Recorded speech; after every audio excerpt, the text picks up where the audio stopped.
30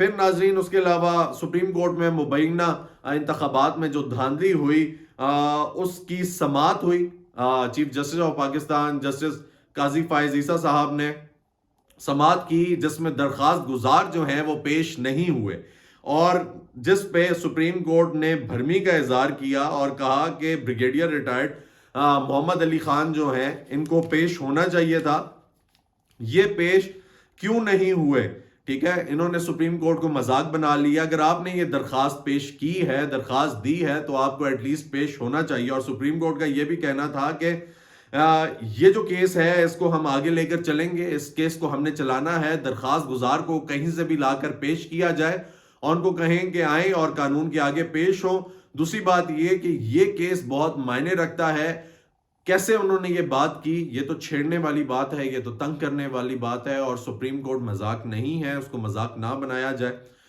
ظاہر سی بات ہے, اگر ہم لوگ رسپیکٹ نہیں کریں گے اپنے اداروں کی تو ڈیفینیٹلی رسپیکٹ نہیں ہوگی اور قانون جو ہے وہ صحیح طریقے سے کام نہیں کرے گا. اس کے علاوہ ناظرین, نون لیگ NA-15 کے بیلٹ پیپرز کی چھپائی کی وائرل ویڈیو, جو رائے ثاقب صاحب کی وائرل ویڈیو چل رہی تھی کہ وہ ایک پرنٹنگ پریس پہ چلے گئے اور پرنٹنگ پریس پہ جانے کے بعد انہوں نے بیلٹ پیپرز اٹھائے. NA-15 مانسیرا کے بیلٹ پیپرز تھے جو وہاں پہ چھپ رہے تھے, اور ان کے ساتھ ایک اور جرنلسٹ بھی موجود تھے. ان دونوں نے مل کے یہ سٹوری بنائی, اور وہ کہانی کچھ اس طرح ہے کہ وہ جب ادھر گئے تو انہوں نے ایک ویڈیو بنائی. جو ان کا خبری تھا جس نے ان کو خبر دی تھی, وہ بندہ بھی ساتھ ہی موجود تھا, اس نے بھی ویڈیو بنائی, ان دونوں نے بھی ویڈیو بنائی. لیکن وہ کنفرمیشن چاہتے تھے, اس لیے کسی چینل پہ, جس چینل پہ وہ کام کرتے تھے, اس پہ انہوں نے پبلش نہیں کی, وہ ویڈیو اپلوڈ نہیں ہوئی. اس کے علاوہ جو دوسرے اینکر تھے انہوں نے بھی نہیں کی کہ اس پہ تھوڑی سی ورکنگ ہونی چاہیے. جب تک ہم لوگ کلیئر نہیں ہوں گے تو یہ ویڈیو جو ہے یہ آگے نہیں جانی چاہیے. لیکن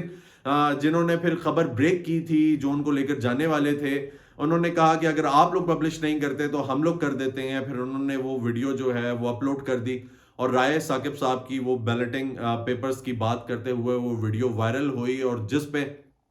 پورے پاکستان میں یہ بات چل رہی تھی کہ انتخابات میں ریگنگ ہوئی ہے, انتخابات جو ہیں وہ صحیح طریقے سے نہیں ہوئے. تو وہ چیز ایک بہت بڑا پروف آ گیا. پھر اس پہ تحریک انصاف کا بھی بیان آ گیا کہ یہ جو ہے ہم کہہ رہے تھے کہ یہ الیکشنز ٹھیک طریقے سے نہیں ہوئے, یہاں پہ دھاندلی ہوئی ہے, تو یہ ایک اور ثبوت اس کا سامنے آ گیا ہے. دوسری بات یہ کہ رائے ثاقب صاحب کی وہ جو سٹوری تھی کہ مجھے کسی نے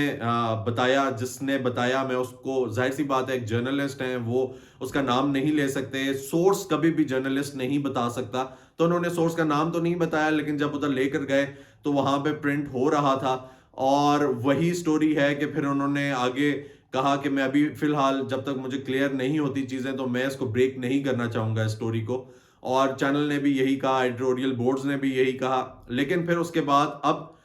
یہ سٹوری سامنے آ گئی تھی, لیکن پھر اس کے بعد اب ناظرین یہ سینیریو ہے کہ اب وہ سٹوری وائرل ہو چکی ہے, وہ ویڈیو وائرل ہو چکی ہے, جس پہ پھر نون لیگ کا موقف بھی دیکھنے کو ملا کہ نون لیگ نے کہا کہ عظمیٰ بخاری صاحبہ کہتی ہیں کہ جب پاگل تھے کہ دروازے کھول کے بیلٹ پیپر جو ہیں وہ چھاپ رہے تھے, تو یہ ایک بات اگر دیکھا جائے تو عظمیٰ بخاری صاحبہ ٹھیک بھی کہہ رہی ہیں. اگر ہم اپنے دماغ سے سوچا جائے تو پاگل لوگ ہیں جو دروازے کھول کے بیلٹ پیپرز چھاپ رہے ہیں. دوسری بات یہ ہے کہ پاگل لوگ ہیں جو مانسیرا کے پیپرز لاہور میں چھاپ رہے ہیں. تو یہ ایک عجیب سی بات ہے, دیکھا جائے اوور آل تو عجیب لگتا ہے, اور نتائج بھی آ گئے ہیں, سب کچھ ہو گیا. اب بیلٹ پیپر چھاپنے کی کیا تک بنتی ہے, یہ کیا سینیریو ہے جو یہ بریک ہوا ہے, یہ کیا نظام ہے جس کو بنانے کی کوشش کی جا رہی ہے, عوام کو دکھانے کی کوشش کی جا رہی ہے. ٹھیک ہے, دھاندلی ہوئی ہے, پوری دنیا کہہ رہی ہے, ہم لوگ خود بھی لگے رہے کہ ہر کوئی اس پہ بات کر رہا ہے کہ ایک تو الیکشن کمیشن جو ہے وہ ڈیلیور کرنے میں لیٹ ہوئی, اور دوسری بات یہ ہے کہ دھاندلی کے خلاف احتجاج بھی چل رہے ہیں, عوام سوال بھی اٹھا رہی ہے. لیکن